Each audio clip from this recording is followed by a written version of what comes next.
Hi everyone. See, I told you it wasn't going to take too long before I got back. Yeah, I'd like to share a story with you today. So, first, I'll admit, guilty as charged. I woke up this morning and I checked my Facebook. I know, not so good to do, but I did it anyway. One of the first pictures I saw was this one. Yeah, I know. Hit me right in the heart as well. Beneath the picture was written, "There's a virus in the world that kills 8,000 children each day. There's a medicine to cure it. It's called food. And no one talks about this." My heart overflew with thoughts and words and most of all feelings, and I felt inclined and compelled to spill my guts out on digital paper and to share it with you now. So thank you in advance for listening and feel free to share, really. Thank you. There's so much pain in this world, so much human misery every single day, nearby and far away. We know of it. Perhaps we sometimes think about it, but just as quickly we teach ourselves to forget about it, and it becomes some far-off thing. Something that shouldn't concern us, something we shouldn't worry about, as we decide to instantly push it and ban it to the backs of our minds. This way it doesn't hurt. This way we have less worries, we have less stress, and we can focus on ourselves and perhaps our own little inner circle. This way we can protect ourselves from the big bad world. And we can go on living in our illusion of peace, if that's a luxury we have, and can continue to walk along our pursuit of happiness. A path doomed to lead to disappointment, as happiness, sooner or later we'll find out, is only a temporary thing. Now, this illusion we live in and have collectively constructed and maintained, it's like any other delusion, and any other illusion, sorry. It's untrue, it's unreal, and in many ways, it's a shambles and a lie. You see, by protecting ourselves, we're actually losing sight of one very big thing, one gigantic truth, the one thing that makes us human. And I don't just mean human as in a human body of flesh and bones, but I mean a beating heart, an eternal soul. Now, the thing that we can't seem to see or have lost sight of is that we're the ones losing big time when we refuse to feel, when we wrap ourselves in our illusion of safety and hide ourselves behind the walls that we so tirelessly construct to keep the outside world and the strangers away. As we do so on our borders, we do so in our hearts. We are the ones who are losing a great deal by not allowing ourselves to connect with one another. On top of that, this disconnection is an absolute lie, because all of us, every single one of us, is inextricably tied to the other, like a glorious tapestry of humanity. That's something that this coronavirus has shown us and made as clear as glass, once and for all, at least I hope so. The pain of the world we hide ourselves from isn't just there. It didn't just happen. The world's hunger, its inequality, the injustice, the wars, they didn't just grow like mushrooms out of wet earth. No. We constructed them. And can we please and finally start picking up the courage to look ourselves in the mirror and start realizing that we have created this world as we know it.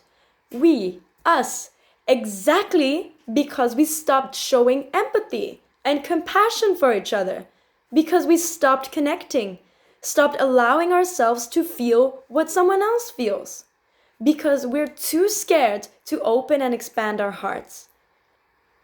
Because we drifted so far off that we forgot about that glorious human tapestry.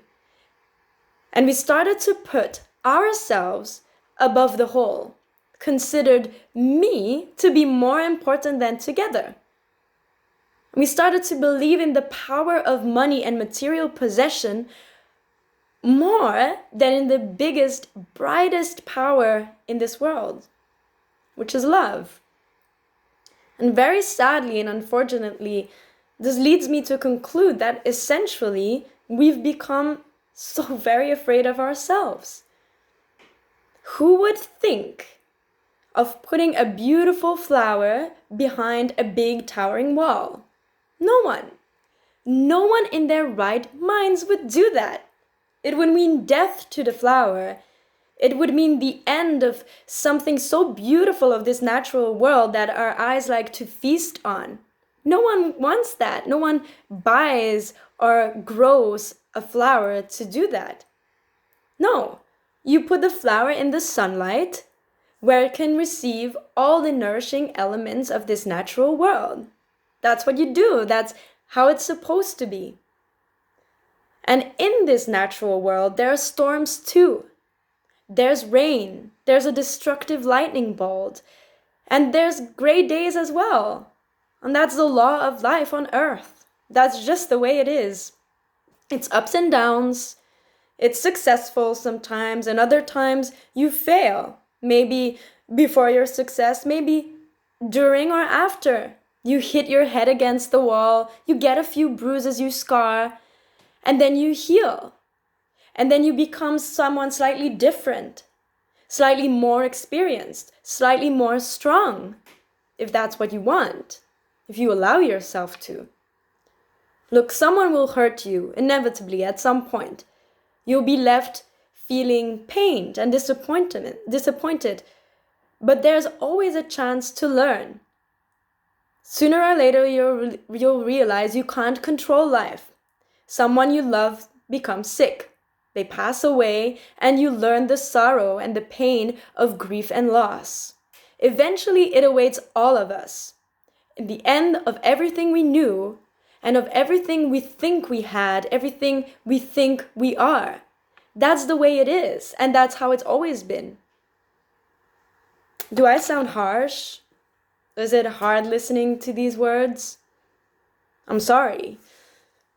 But I'm simply putting the truth out there and stating the inevitable facts of life on Earth. And by now I wonder, why are we so afraid of this? Why are we so scared of raw life, of the true nature of life? Look, for none of us, life will not always be the way we like it to be, the way we want it to be. But it will always be the way it is supposed to be. And let's face it, sometimes what we want from life isn't exactly what's best for us. Now, this doesn't mean that I vouch for fatalism or compliance. I'm simply saying that there are certain inalienable truths we cannot go around and are far better to accept than to deny and circumvent. Because acceptance, and hopefully we will all learn this sooner or later, it makes life so much more beautiful. There's no day without night.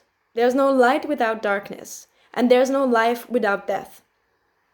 Wise men of all times and all corners of the world saw eye to eye on a great deal of things, without even being aware of their shared knowledge. The fact they didn't even know about each other.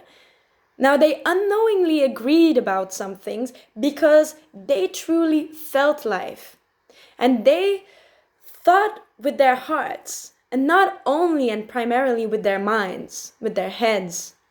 They said, live every day with at least one thought about death, and you will know what real life is. Like, this doesn't mean live every day being afraid of life. And it doesn't mean live so irresponsibly and so unlovingly to dig yourself an early grave. No.